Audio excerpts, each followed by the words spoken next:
good, peeps? Thanks as always for passing by the channel. Much appreciated. Hit that subscribe button if you guys are new. Special guest, Daryl from Boxing Lowdown's in the building. He was here a couple of months ago. You guys liked it. I don't really go into the comment section that much, but I went there. It wasn't too bad. It was good. They were good on me. They're good on you. So we brought him back again, people. It was about 2 months ago, wasn't it? Around that, yeah. I'd say about 2 months ago. And this is the perfect time to bring him back because we have, I think, one of the biggest heavyweight fights in the last sort of, I don't know, 15, 20. It's hard sometimes. People talk about that kind of stuff, but it's difficult. But I think the last 15, 20 years at least, Deontay Wilder versus Tyson Fury 2. I want to pick his brains about everything because I feel like I'm a bit AJ biased when it comes to it. So we're going to get someone here that's going to be straight down the line and is going to tell it how it is. Daryl, first question. Is this number one versus number two? You know what? I put that out there on my channel as well. Yeah. And is it number one v number two? You know what?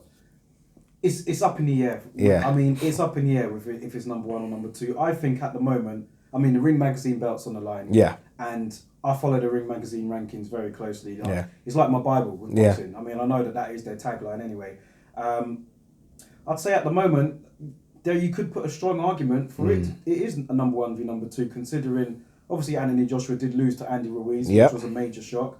He won the titles back, but throughout that time, Wilder and Fury remained undefeated, and you know they are the top two at the moment. I mean, you can put a strong argument in for that. For me, look, I'm an AJ fan. You guys know this, and I said it is number one versus number two, and I didn't mean it based on things like resume and what have you done lately. I meant it on a case of, I think if everyone was fighting everyone like a fucking Royal Rumble, these would be the last two men standing. Yeah. I think I would favour them against everyone else. Yeah. And that's including Anthony Joshua. I'd favour Fury over AJ and Wilder over AJ. That's why I say number one versus number two. I think people have come back at me and said, oh, but AJ's got all the belts and this and that. Resume. I get that. Resume, I fully understand that. I've done the video on that. But I think based on who I think would beat who, that's why I think it's number one versus number two. It's a fair point. And I think that these two, you can't argue it. I mean, we know who the top three are anyway, but I mean, with these two, you can have like Wilder as number one, Fury as number two, or reverse it. But I'd say,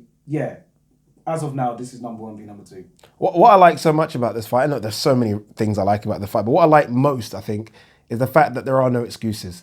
This isn't someone coming off a year layoff. This isn't someone past his best. This isn't someone with a serious injury, although Tyson Fury's eye injury can be quite serious. We'll talk about that in a minute. This is guys in their prime fighting right now. And when you consider all the other big fights over the years, Floyd, Manny, 5 years too late, Golovkin, Canelo, a couple of years too late, Klitschko, Joshua, another big one, but Klitschko was maybe 2 years past it. You know, this is now legit prime for prime. No excuses whatsoever. No excuses, man. And this is just one of those rarities where you get two undefeated fighters, both great charismatic, but both of these are great charismatic guys. Yeah. One's just a phenomenal puncher. Other one a brilliant boxer. Yeah. And you know, the clash of personalities, styles, like everything is gonna mesh. And this is what we all want to see as boxing fans. I mean, it doesn't get any better than that. No fence sitting. Who do you think wins this, by the way?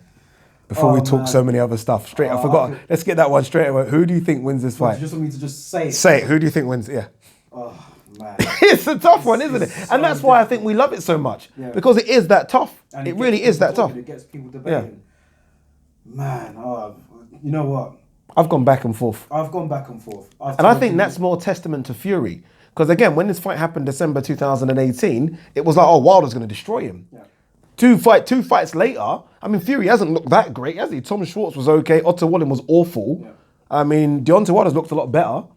Dominic Breazeale decimated him. Yeah, and Luis Ortiz, I know he was losing every round, but again, decimated him. So you wonder, based on that, why has Fury almost like a joint favourite? Yeah. Considering that he's gone away and haven't looked good, but Deontay Wilder's gone away and looked okay. Yeah. Why is it now a case of Fury? Where's that come from? I think it might be a case of people watching the first fight again. Yeah. People looking at, you know, Fury winning the majority of the rounds other than the knockdowns, and Fury now looking in very good shape. Yeah. You know, now training with Sugar Hill. And I don't know, I think that is the style to defeat Wilder, you know, what Fury is talking about. So I can see why the odds are as they are, but if you want me to pick a name, like in my gut feeling, I'm going to have to pick Wilder. And I'm picking Wilder because I just think it's going to be very difficult for Fury to avoid that right for the whole 12 rounds. And I could see it being like Fury winning every round. Me texting my mates, oh, Fury's dominating. And then, he's boom. beating the shit out of him, and all this. And then literally 10th round, boom.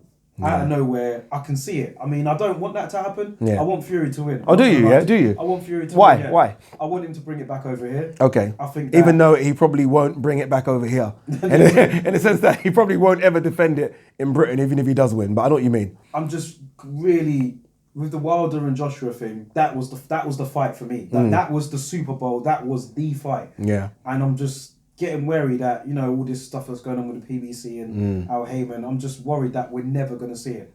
So I'm just thinking in the future, like, okay, maybe we might see Fury against Joshua more than Wilder against Joshua. And I just want an undisputed champion. Okay. So I'm thinking in that sense. I like both guys. I'm not going to pretend that. Oh yeah, I don't watching like them this weekend and the build-up, I've realised that as well, that I actually genuinely like both of them. I like both. Both of them have got great personalities. Both of them have got great stories. Both been through hardship. Yeah. Wilder with his daughter coming up the hard way as well. Yeah. Again, let's be honest, not promoted right, tough fights. Somehow has managed to stay undefeated, I think, and promote himself. I think he is almost self-promoted. Yeah. Fury, obviously, we know what's happened with him and the drugs and blowing up in weight. Both got great stories. So I actually genuinely like both as well. I like both guys. But I just picking Wilder. I'm just, in my gut, I could just, and there's no, like, if Fury wins on points and he, like, wins a wide decision, then I'm not going to say, oh, I didn't see that coming, because I did. Yeah. Like, I can see that coming. But just in my gut, I just feel like Wilder's going to land and he's going to drop him. So there's no way in your head that Fury wins by knockout or Wilder wins by points? You know, definitely not Wilder on points. Not for me. No, he's not outboxing Fury. Can't see him outboxing Fury over 12. Although his boxing's a bit underrated.